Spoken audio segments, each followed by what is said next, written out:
একটা অন্যরকম দিন আজকে। আগে যখন এ বাড়িতে আসতাম, আমার বোনের ছেলে মেয়েগুলো ছিল, আমার ছেলে মেয়েগুলি আসতো। ছাদে ওরা সবাই চিৎকার চেঁচামেচি হই হুল্লোড় খেলতো, দোলনাতে দুলতো। আজকে ওরা নেই, চলে গেছে। বাড়িতে আমার মা এখন একাই আছে। আজকে পরিবেশটা মনে হচ্ছে যেন থমকে গেছে সব কিছু।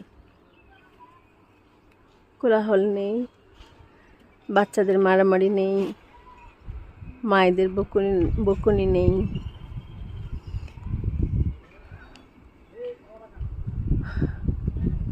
সবাই যার যার সংসার, যার যার জীবন। একটা সময় আমিও ছিলাম এখানে, আমি চলে গেছি অনেক আগে, তারপর ওরা থেকে গেল, ওরাও চলে গেল গতকালকে। আমার মা এখন একেবারেই একা, নিঃসঙ্গ জীবন। একদিন হয়তো আমরা সবাই এরকম একা হয়ে যাব, একাই থাকতে হবে। একাকিত্বের কষ্ট যে থাকে সেই হয়তো বুঝতে পারে। আগে যখন ওরা দেশে যেত, ঈদ করতে যেত, তখনই কিন্তু মা একাই থেকেছে, কিন্তু মাকে আমি এরকম করতে দেখিনি। আজকে এত কান্নাকাটি 2 দিন ধরে করছে, যেটা কখনোই দেখিনি।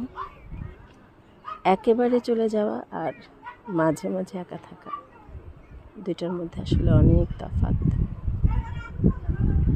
যারা একা থাকেন তারাই হয়তো বুঝতে পারেন। প্রকৃতি আজকে অন্যরকম। গতকাল থেকে মনে হয়েছিল চারদিকটা কেমন নিঃসঙ্গ হয়ে গেছে, থমকে গেছে সব কিছু। অন্ধকারটা মনে হচ্ছিল একটু বেশি অন্ধকার।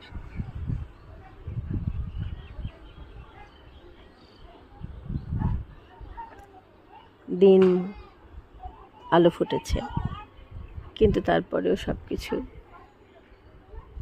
একাকিত্বে ভরা। অন্যরকম দুনিয়া, অন্যরকম একটা পরিবেশ, সবটা যেন কেমন বদলে গেছে।